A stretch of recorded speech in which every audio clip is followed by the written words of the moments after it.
우리는 사람을 종류별로 나누는 경향이 있습니다. 그래서 이 세상에는 두 종류의 사람이 있다든지 혹은 이 세상에는 세 종류의 사람이 있다든지 하는 말들을 여러분들도 많이 들어보셨을 겁니다. 그 기준을 어디에 두는가에 따라서 모든 사람들은 다 나누어질 수 있습니다.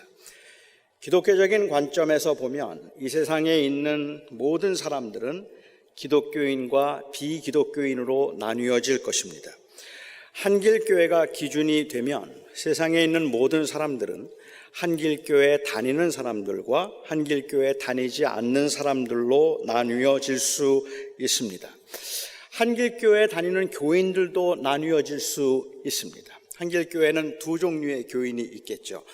노목사가 잘생겼다고 생각하는 경건한 교인들과 그리고 그냥 평범하게 생겼다고 생각하는 상식적인 교인, 이렇게 둘로 나뉘어질 수도 있겠고, 한길교회 교인들은 수요 예배에 참석하는 교인들과 수요 예배에 참석하지 않는 교인들로 나뉘어질 수도 있습니다. 수요 예배에 참석하는 교인들도 앞줄에 앉은 사람들과 뒷줄에 앉은 사람들로 나뉘어질 수 있고, 앞줄에 앉은 사람들 중에는 아이폰을 사용하는 사람과 다른 아이폰을 사용하지 않는 사람으로 나뉘어질 수도 있을 것입니다. 이렇게 사람들을 나누다 보면 결국은 이 세상에 있는 모든 사람들은 나와 너로 나뉘어지게 될 것입니다. 오스트리아 태생의 그 사상가였던 이 마르틴 부버는 나와 너라는 그의 책에서 나와 그것이라는 그 기계적인 관계가 아닌 나와 너라는 인격적인 관계를 통해서 진정한 자아를 찾아갈 수 있을 것이라고 했는데, 제가 이해하기에는 그가 기대했던 것과는 달리 실제로는 이 나와 너의 관계도 어떤 인격적인 관계를 통한 우리라고 하는 그러한 그 공동체 적이 되기보다는 나와 너라고 하는 것조차도 아주 지독한 개인주의로 발전되지 않았을까라는 생각을 하게 됩니다. 모든 나누어짐은 그 나눔에 어떤 의미를 부여하는가에 따라서 분열과 대립으로 발전될 수 있습니다.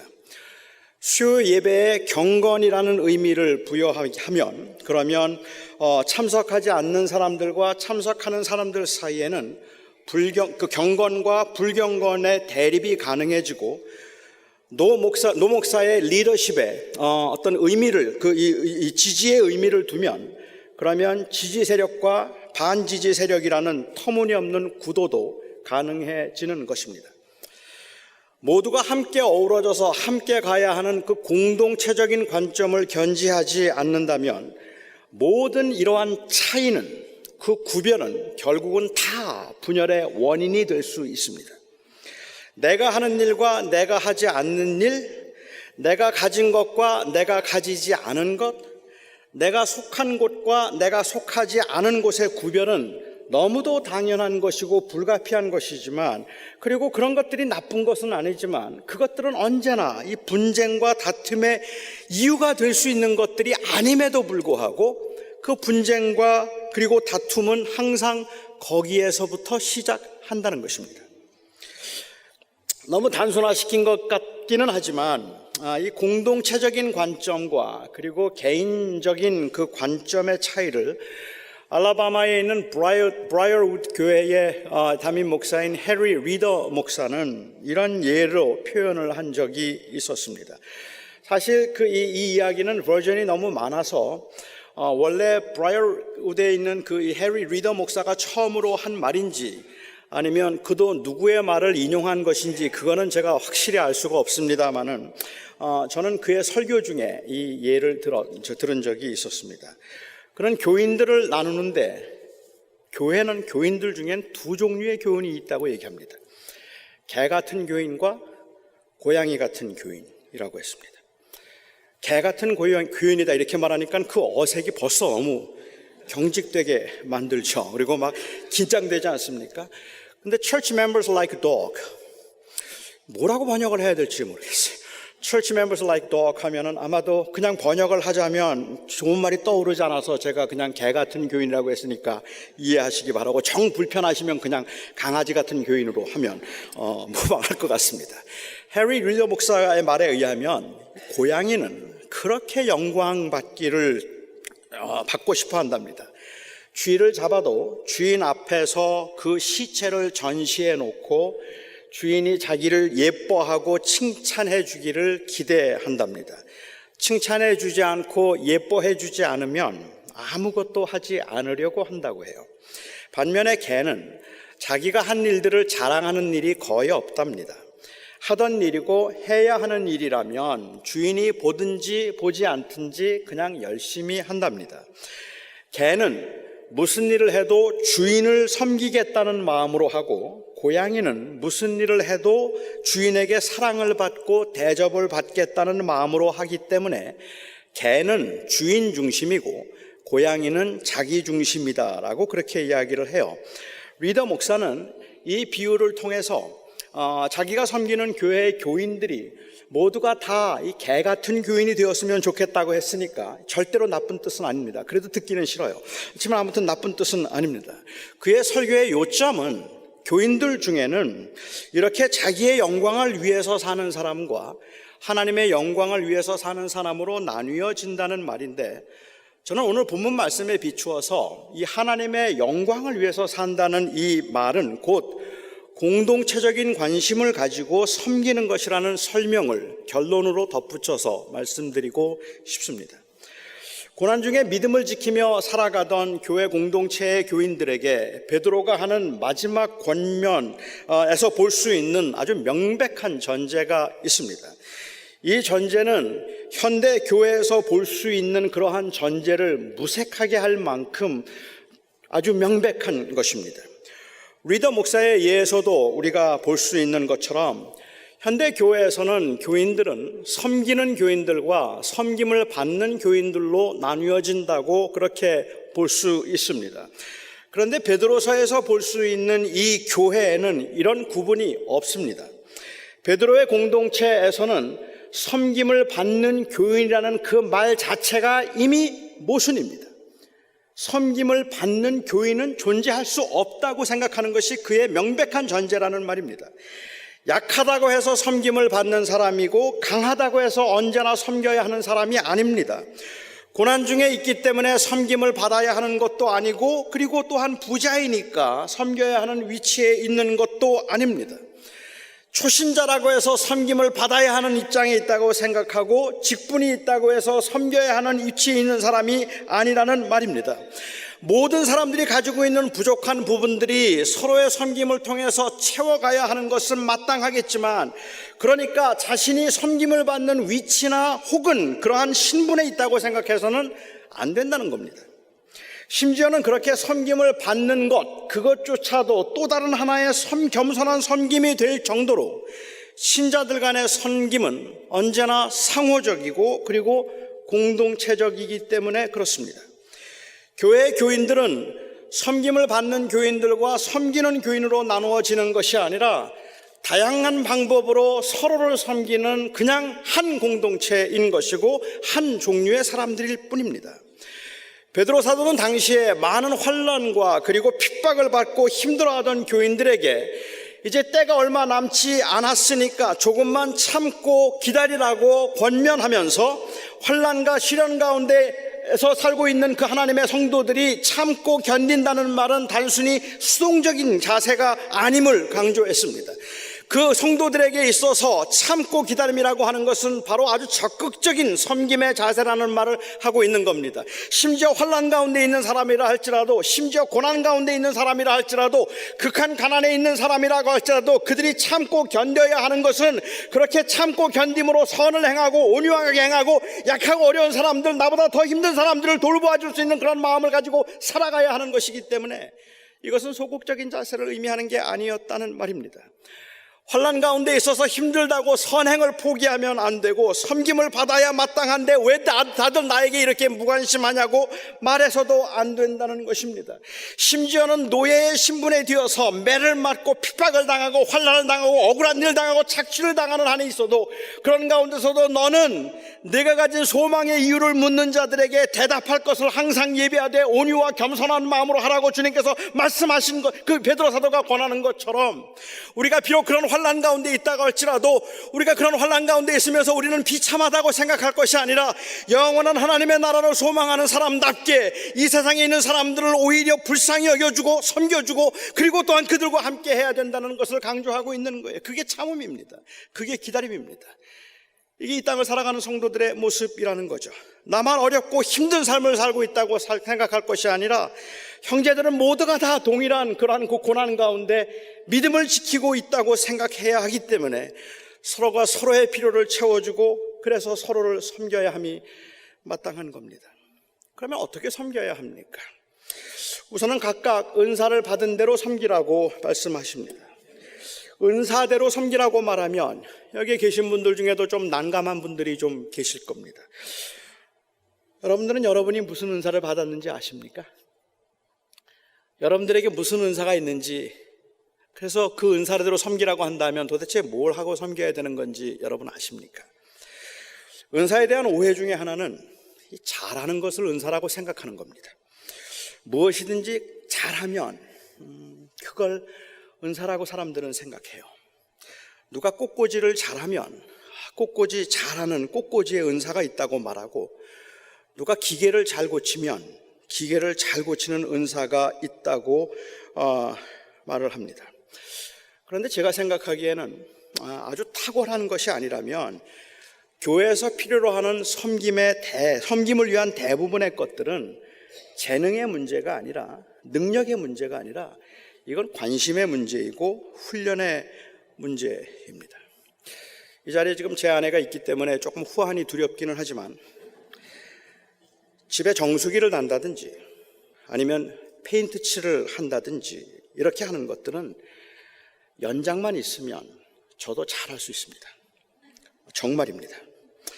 물론 오랫동안 그 일을 해서 아주 능숙하게 일을 할 수 있는 분들만큼 빨리 하거나 깔끔하게 할 수는 없겠지만, 사실 그런 일들은 보통의 지능과 체력을 가진 사람이라면 누구나 할 수 있는 일일 것입니다.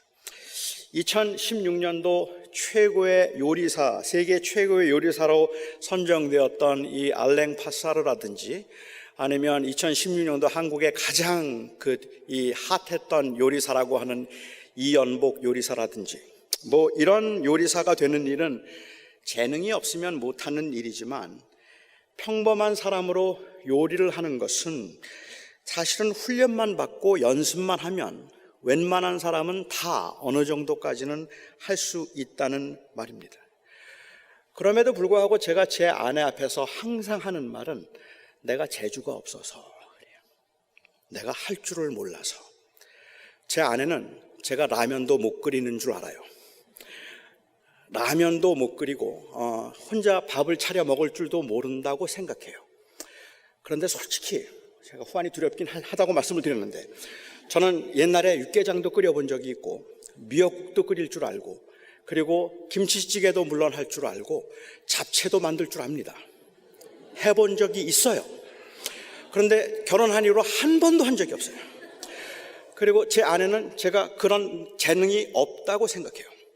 그래서 저는 못한다고. 저는 물론 음식에 재능은 없습니다. 음식을 그렇게 기가 막히게 맛있게 만들지는 못하지만 그걸 왜 못하겠어요? 그런데 안 해요. 그러면서 제가 항상 하는 말은 할 줄 몰라서 그렇다고 생각하고, 제 아내는 그런 저를 아주 불쌍히 여겨서 라면도 못 끓이는 불쌍한 남자라고 아주 성실하게 먹을 것을 항상 만들어 줍니다. 제가 볼 때는 아주 좋은 전략이었다고 생각은 듭니다. 조립해 놓고 나면 뭐 하나가 꼭 빠져 있고 다 맞춰 놓으면 물이 새고는 하지만, 그건 사실은 재주가 없어서 그런 게 아니라 너무 덤벙대어서 그런 것이고 익숙하지 않아서 그런 겁니다. 여성들은 남성의 이런 말에 속지 마시기 바랍니다. 특히 교회에서 탁월한 최고가 되어야 할 일이 아니라면, 은사라는 것은 재능보다는 주어진 여건이나 환경에서의 사역이나 관심과 더 깊은 관계가 있다고 보는 것이 맞을 것입니다. 누가 청소를 하고 쓰레기를 버리면 청소하는 은사를 받았다고 그 사람만 청소를 시키고, 부엌에서 설거지를 하면 설거지 은사를 받아서 좋겠다고 하면서 난 도무지 설거지나 청소에는 은사가 없어서 설거지를 하면 꼭 그릇을 깨, 이렇게 말하고 할 때마다 그릇을 깬다면 그건 다분히 의도적인 겁니다. 제가 사용하는 수법이라 제가 압니다. 여러분이 보시기에 제게는 무슨 은사가 있어 보이십니까? 저는 제게 가르치는 은사가 있다고 생각합니다. 이미 은사는 실력이나 능력을 의미하는 것이 아니라고 말씀드렸기 때문에 아마 저는 자신 있게 제게 가르치는 은사가 있다고 말을 할 수 있을 겁니다. 제게 가르치는 은사가 있다는 말은 제가 남들보다 잘 가르친다는 말이 아니라 이 일에 대한 의욕이 있었는데 설교와 가르침을 통해서 주님의 몸된 공동체를 섬길 수 있는 기회와 여건이 제게 주어졌다는 의미일 뿐입니다. 베드로 사도는 그런 은사의 종류를 일일이 나열하기보다는 크게 두 종류로 나누어서 소개를 했습니다. 물론 베드로 사도가 이렇게 나눌 때에도 베드로가 의미했던 것은 이 세상에는 두 종류의 사람이 있다는 그러한 의미에서 이 말을 한 것은 물론 아닐 겁니다. 4장 11절에 이렇게 말씀하십니다. 만일 누가 말하려면 하나님의 말씀을 하는 것 같이 하고 누가 봉사하려면 하나님이 공급하시는 힘으로 하는 것 같이 하라. 은사를 크게 말하는 것과 봉사하는 것으로 구분한 것입니다. 바울이 그의 서신에서 열거했던 가르치는 일, 권면하는 일, 지혜의 은사, 지식의 은사, 예언과 방언의 은사 등을 말하는 것이라고 부르고 구제하는 일, 다스리는 일, 그리고 섬기는 일, 병고침, 능력 행함 등을 봉사하는 것이라고 불렀다 볼 수 있습니다. 저는 베드로 사도가 당신의 은사는 도대체 그 중에 무엇입니까? 라는 그 질문에 큰 의미를 부여하지 않았다고 생각합니다. 고린도 교회에서 은사 문제로 교회에 분열이 생겼을 때 바울은 은사는 성령께서 그 뜻대로 나누어 주시는 것이니까 그것이 마치 자신의 능력이거나 아니면 자신의 공적인 것처럼 자랑하거나 교만하거나 무례하게 행할 것이 아니라 오히려 그 주어진 것들을 통해서 하나님께서 교회 공동체를 세우기 위함이시라는 것을 강조하므로 은사의 목적이 섬김이었음을 강조했다면 베드로 사도는 우리가 사역을 감당하고 삶을 감당할 때에 어떤 자세로 우리에게 주어진 사역을 감당해야 하는가 하는 것을 강조하므로 은사는 곧 섬김이라는 것을 역시 그가 강조하고 있습니다. 베드로 사도는 만일 누가 말하려면, 다시 말하면 권면이나 가르침을 통해서 공동체를 섬기려고 한다면 하나님의 말씀을 하는 것처럼 하라고 했습니다. 목사인 저에게 공동체를 섬기도록 주신 책임은 설교입니다. 그런데 이 설교를 할 때에 하나님의 말씀을 하는 것처럼 하라고 말씀하십니다. 제 설교가 곧 하나님의 말씀이라는 권위를 내세우라는 의미에서 이 말을 한 것이 아니라 내 설교는 곧 하나님의 말씀이니 모든 사람들은 내 설교에 복종하고 내 말을 들으라는 의미에서 하나님의 말씀을 하는 것처럼 말하라고 한 것이 아니라 오히려 하나님의 말씀을 전하는 사람처럼 신중하고 그리고 진실해야 한다는 의미입니다. 내 말이 아니라 하나님의 말씀을 하는 것이라면 그만큼 진실하고 그만큼 정직하고 그만큼 신실해야 한다는 의미에서 말하는 것이지, 목사가 하는 설교는 하나님의 말씀이기 때문에 절대적 권위가 있다는 의미에서 베드로는 이 말을 한 것이 아니라는 말이죠. 누군가를 위로하기 위해서 하는 말도, 누군가를 책망하기 위해서 하는 말도, 교회라는 공동체 안에서 말을 할 때에는 자기를 높이고 남을 깎아내리는 중상과 비방, 원망과 불평이 아니라 하나님의 그 원하심과 뜻을 따라서 상대방을 높여주려는 마음으로 하라는 의미입니다. 또한 누가 봉사를 하려면 하나님이 공급하시는 힘으로 하는 것 같이 하라 말씀하셨습니다. 이 말씀 역시도 그의 봉사와 직분을 하나님께서 전권을 그에게 부여하심으로 감당하게 했다는 그러한 그 권위를 내세우라는 의미에서 하나님이 공급하시는 힘으로 하는 것이고 그 직분은 하나님께서 주신 것이니까 하나님의 권위를 가지고 하라는 말을 하고 있는 것이 아니라는 말이죠. 하나님께서 맡기신 일을 하나님 앞에서 하고 있다는 겸손과 섬김의 자세를 놓치지 말라는 의미에서 하나님이 공급하시는 힘으로 하는 것처럼 하라고 말씀하고 계시는 겁니다. 그런데 제가 이 말씀을 대하면서 가졌던 오해가 있었습니다. 마치 이것이 두 종류의 사람이 있어서 어떤 사람은 말을 하는 은사를, 어떤 사람은 봉사하는 은사가 있다고 생각을 했기 때문에 그런 종류의 관심을 갖다 보니까 저는 만일 누가 봉사하려면 이라는 말을 들으면 저에게는 적용이 안 된다고 생각했어요. 봉사하는 이 은사를 가진 사람들은 식당에서 일하는 분들, 주차장에서 일하는 분들, 앞에서 안내하는 분들, 안수집사들, 이런 분들이 다 봉사하는 은사를 받은 분들이고, 제 은사는 말을 하는 것이지 봉사를 하는 게 아니라서 저는 여기에는 해당이 안 된다는 생각을 했다는 말입니다. 그러니까는 저는 저도 모르게 제게 주어진 일들을 가지고 사실은 이 말씀을 통해서 의도하고 있는 바 어떤 자세로 해야 되는가 하는 것보다는 그냥 어떤 종류가 있는가 하는 것들에 더 관심을 가졌다는 말이겠죠. 찬양대에서 수고하는 이 섬김이 말하는 은사에 속합니까? 아니면 봉사하는 은사에 속합니까? 아니, 그런 구분이 도대체 의미가 있습니까? 베드로가 이 은사를 이렇게 구분하는 것은 이 세상에는 두 종류의 사람이 있다는 말을 하기 위한 것이 아닙니다. 이미 말씀드린 것처럼 어떤 상황에 있든지 자기를 높이려 하거나 자기 중심적이 되려 하지 말고 하나님의 뜻에 합당하게 항상 섬기는 자가 되라는 의미에서 이 이야기를 하고 있는 거죠.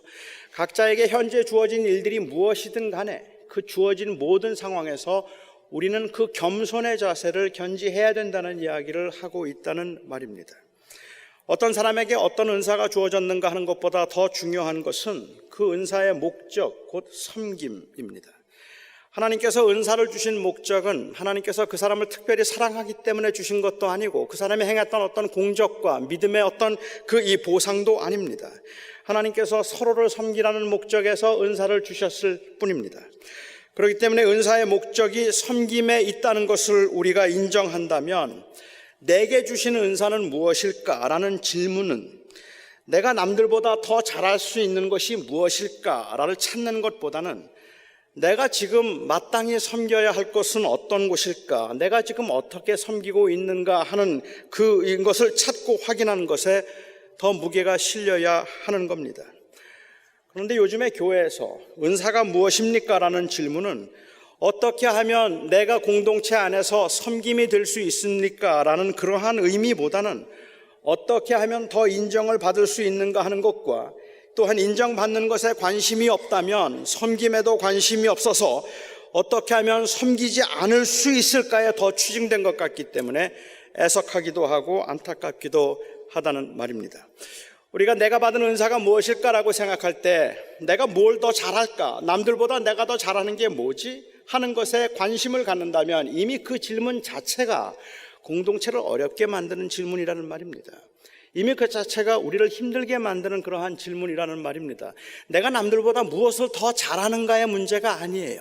사실은 내가 무엇을 더 잘하는 것보다 내가 지금 할 수 있는 일이 도대체 무엇일까 하는 일을 찾아감에 있어서 내 기본적인 자세가 섬김인가 아니면 섬김을 받기 위한 것인가에 있다는 말입니다. 요즘 교회들이 굉장히 많이 시끄럽습니다. 교회 안에 문제도 너무 많습니다. 자리싸움도 하고 서로 알아달라는 듯이 불평과 원망이 난무하고 신앙이라는 이유로 비상식적인 것들이 거침없이 자행되고 있는 것이 우리들의 현실이기도 합니다. 그렇기 때문에 교회 공동체라는 것이 직분이라는 이름으로 서로를 높이려고 하고 그것이 마치 세력이라도 되는 것처럼 그렇게 세를 쌓으려고 하고 목사가 되고 장로가 되고 집사가 되면 그것들이 곧 명예이거나 아니면 권력을 의미하는 것처럼 그렇게 생각되는 이 험한 세상에서 이 교회가 자행하고 있는 그러한 그 그릇된 모습들을 보면서 많은 사람들은 철저하게 타인이 되려고 합니다. 집단의 횡포와 이기심은 사람들의 마음의 문을 닫게 만들고 그렇게 닫힌 마음을 열 수 있는 방법으로 그 집단은 개인의 이기심을 극도로 자극해서 인정과 대접을 받기 위해서 봉사를 하도록 만들므로 공동체는 점점 더 피폐해져 가고 있다는 말입니다. 그러니까는 이 공동체를 향하여서 이 공동체가 너무 형편없고 이 공동체가 너무 세속적이고 공동체에서 너무 사람들이 자리 다툼을 하거나 자기 알아달라고 아우성하는 모습들이 너무 보기 싫어서 철저하게 타인이 되려고 하는 그 사람들에게 어떤 모양으로든지 그들을 자극하여서 공동체에서 그렇게 사역을 하고 봉사를 하도록 만들기 위해서 사실은 그 인간의 이기심과 인간이 가지고 있는 질투심을 자꾸만 자극한다는 말입니다.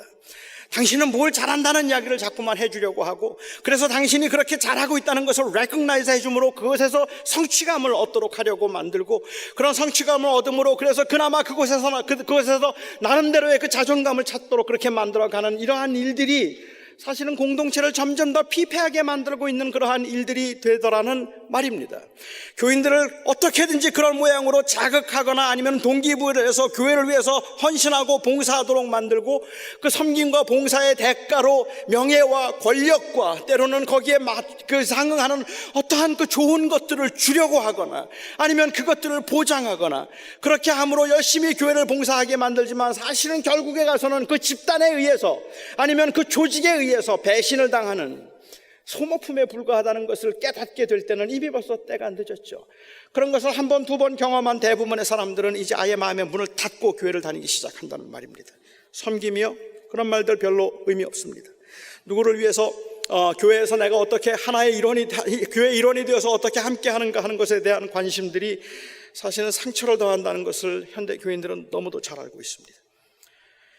섬김이라는 단어가 그나마 교회에서는 아직까지도 통용되고 있는 단어이지만 그 의미도 이미 벌써 많이 퇴색되어서 어떤 특정한 일이나 사역을 의미할 뿐이지 철저하게 공동체적이고 타인 중심적인 그러한 섬김의 삶의 자세를 의미하지는 않습니다. 그런데 베드로는 고난 중에 믿음을 지키며 살려는 공동체를 향해서 당장의 생계를 유지하기에도 급급할 수 있는 성도들에게 아주 차갑고 준엄할 만큼 냉정하게 이 그리스도인들도 다른 그리스도인들도 동일하게 받는 이 연단을 위한 고난을 이상하게 여기지 말고 오히려 공동체적 소망과 사명을 놓치지 말라고 권하고 있는 것입니다. 모든 일은 바른 자세에서 나와야 하는데 그리스도인들의 바른 자세는 언제나 섬김입니다. 예수 그리스도로 말미암아 하나님께서 영광을 받으시는 길이 바로 이 섬김의 길이기 때문에 그렇습니다. 현대인들은 교회는 두 종류의 사람이 있는데 섬기는 사람과 섬김을 받는 사람이라고 합니다. 그러나 성경은 교회에는 섬기는 한 종류의 사람만 있는데 각각의 섬김이 다를 뿐이라고 가르칩니다. 각각의 다른 은사들은 결국 섬김을 목적으로 주어진 것임에도 불구하고 이 은사의 목적을 망각함으로 은사는 오히려 교회를 분열시키고 그리고 교회를 파벌로 만드는 수단이 되게 되어버리고 말았습니다. 하나님께서 주신 직분과 하나님께서 주신 은사가 교회를 섬기도록 하여 주신 것임에도 불구하고 그 불순한 동기 때문에 직분에 의해서 교회가 나뉘어지고 은사에 의해서 교회가 쪼개어지는 그러한 그 원인이 되어버렸다는 말입니다. 이런 터무니없는 일들이 발생하게 된 것은 어디에서부터 비롯된 것일까? 저는 기본적으로 우리가 그리스도인들은 섬기는 자라고 하는 그 기본적인 자세를 견지하지 않았기 때문이라고 생각합니다. 조금 복잡하게 들릴 수 있지만 그래서 저는 이것을 그리스도인들의 공동체적 관심의 결여라고 그렇게 표현을 했습니다. 이제 교회는 단순히 개인 구원을 강조하지 말고 이 개인 구원의 결과로 나타나야 할 섬김, 공동체적 책임을 강조해야 합니다. 예수 믿고 천국만 가면 되는 게 아니란 말입니다. 우리는 예수 믿고 천국만 갈 수 있다면 교회는 그냥 슬렁슬렁 다녀도 괜찮거나 아니면 공동체적인 책임을 가지 않고 다른 사람들을 섬기지 않아도 된다는 생각을 하는 것은 더 이상은 그것은 사실은 그리스도인으로서는 모순일 수밖에 없는 말이라는 것을 지적해야 된다는 말씀을 드리고 싶은 겁니다. 이러한 명백한 전제를 망각한 교회는 존재의 의미를 상실한 교회라고 생각합니다. 여러분이 받은 은사는 무엇입니까? 저는 이 질문이 이제는 바뀌어야 할 것 같습니다. 여러분은 어떻게 섬기고 계십니까? 아니, 혹시 이 질문이 단순히 교회 봉사를 의미하는 것이라서 지금 주차 봉사나 아니면 식당 봉사나 혹은 어떤 모양으로든지 교회에서 봉사를 하고 계십니까? 라는 의미로 여러분들에게 이해된다면 저는 이 질문도 바꾸고 싶습니다. 여러분들은 지금 어떻게 섬기고 계십니까? 라는 질문보다 조금 더 명백하게 제가 드릴 수 있는 질문이 있다면 여러분은 삶의 모든 일에서 섬김의 자세를 견지하고 계십니까? 라는 질문을 해야 할 것 같습니다. 하나님께서 내게 주신 재물과 하나님께서 내게 주신 재능과 하나님께서 내게 허락하신 이 모든 기회들 가운데 이것들이 섬김을 받기 위함이 아니라 섬기도록 하나님께서 주신 것이라면, 그렇다면 내 생각은 항상 나와 너가 아니라 우리라고 하는 그 공동체적인 관점에서 여러분들은 그 섬김의 자세를 견지하고 계십니까? 라는 질문으로 바뀌어야 할 것 같습니다. 무엇을 말하려면 하나님의 말씀을 하는 것 같이 하고, 만일 누군가 봉사를 하려면 하나님이 공급하시는 힘으로 하는 것처럼 그렇게 함으로, 섬김으로 예수 그리스도로 말미암아 하나님께 영광을 돌리기를 원하는 소망이 제자들이 가지고 있는 마땅한 마음입니다. 현대인들의 기본적인 자세가 소비자적이라면, 그래서 교회가 그런 소비자적인 사람들의 마음과 환심을 얻으려고 한다면 교회는 기업이나 아니면 사업이 되고 말 것입니다. 그래도 대접을 좀 해줘야지 사람들이 봉사를 하는 건 맞습니다. 하지만 여러분들이 만일 그렇게 대우를 받는다면 그것은 제자로서의 대우를 받고 있는 것이 아니라 그냥 소비자로서 대우를 받고 있거나 아주 월서한 경우에는 소모품으로 대우를 받는 것에 불과할 뿐입니다. 결국 그리스도인들의 기본적인 삶의 자세를 내가 어떻게 섬김을 받을 것인가 하는 것이 아니라 어떻게 섬기면 그리스도의 은혜로 말미암은 하나님의 영광이 나타날까에 있어야 할 것입니다.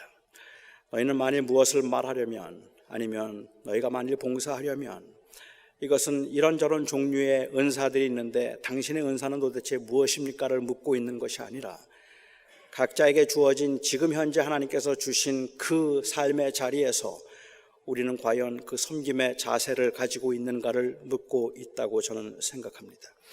세상의 모든 사람들이 다 섬김을 받으려고 하는 그러한 위치에서 혹 만일 이 세상에서는 섬기려고 하는 그 자세가 말할 수 없는 그런 끊임없이 세상에게 이용을 당할 수 있다고 생각한다면 충분히 이해가 되는 부분이지만, 저는 우리 그리스도인들이 적어도 이 교회라는 공동체 안에서는 예수 그리스도를 주라고 부르고 있는 그 주님의 제자들의 입장에서는 우리 모두가 다 동일한 자세를 가지고 함께 사역을 감당하고 공동체를 세워가야 함이 마땅하다고 저는 생각합니다. 그런 그 공동체적인 자세를 가지기 위해서 저와 여러분이 가져야 되는 그 공동체적인 자세라는 결국은 우리 안에 그 섬김이 기본적인 삶의 자세인가 하는 것이라고 생각합니다. 목사가 이 자리에 서 있는 것은 섬김을 위해서입니다. 단순히 하나님을 섬기기 위해서뿐만 아니라 세상을 섬기고 성도들을 섬기기 위해서 이 자리에 있어야 하는 겁니다. 장로가 세워졌다면 장로의 역할은 섬김을 받고, 그리고 또한 그 믿음이 있기 때문에 믿음의 보상으로 주어진 그러한 혜택이 아니라 그것은 섬김을 위해서 주어진 자리라는 말입니다. 집사가 되는 것은 그것은 집사가 되었기 때문에 그냥 하나님 앞에 믿음이 더 좋아서 그냥 다른 사람들을 위해서 조금 더 봉사해 주는 것이 아니라 기본적인 삶의 자세가 섬김에 있기 때문에 하나님의 그 부르심 앞에 순종하고 있는 것일 뿐이라는 말입니다. 새신자들은 섬김을 받는 사람들이라고요? 아닙니다. 초신자들은 섬김을 받는 사람들이라고요? 아닙니다. 직분자들은 섬기는 자들이라고요? 아닙니다. 그리스도의 제자들은 모두가 다 섬기는 자입니다. 우리는 그 섬기는 자라는 자세를 놓쳐서는 안 되는 겁니다. 모두가 이 세상을 살아가는 동안에 하늘의 소망을 두고 살아가는, 나그네로 이 세상을 살아가는 그리스도의 제자답게 우리에게 주어진 모든 삶의 부분에서 그리스도의 이름으로 섬기는 자라는 것을 놓치지 않기를 바랍니다. 기도하겠습니다. 사랑하는 나의 아버지 하나님, 세상의 모든 사람들이 섬김을 받으려고 합니다. 공동체적으로 생각하기보다 지극히 개인주의적으로 생각하는 세상에서는 어쩔 수 없는 일인 것을 알겠는데 너무 안타깝고 주님께 너무 죄송합니다. 우리 주님의 몸된 교회인 이 공동체 안에서도 섬기려는 마음보다는 섬김을 받으려는 마음들이 사실은 더 큰 것을 저희가 고백하며, 아버지 하나님, 우리가 무슨 말을 하든지 아니면 봉사를 하든지 하나님의 말씀을 하는 것처럼 하고 하나님이 공급하시는 힘으로 하는 것처럼 그렇게 우리가 감당할 수 있기를 원합니다. 저희 교회를 도와주시고 하나님의 은혜 가운데서 저희들의 마음을 붙들어 주셔서 아버지 하나님, 우리의 생각 속에는 언제나 다른 사람이 있게 하시고 언제나 타인에 대한 배려가 있게 하여 주시고 우리의 삶의 자세는 언제나 하나님 그 공동체에 대한 관심, 그를 인한 헌신의 준비가 항상 우리 안에 있게 하여 주시옵소서. 예수님의 이름으로 기도하옵나이다. 아멘.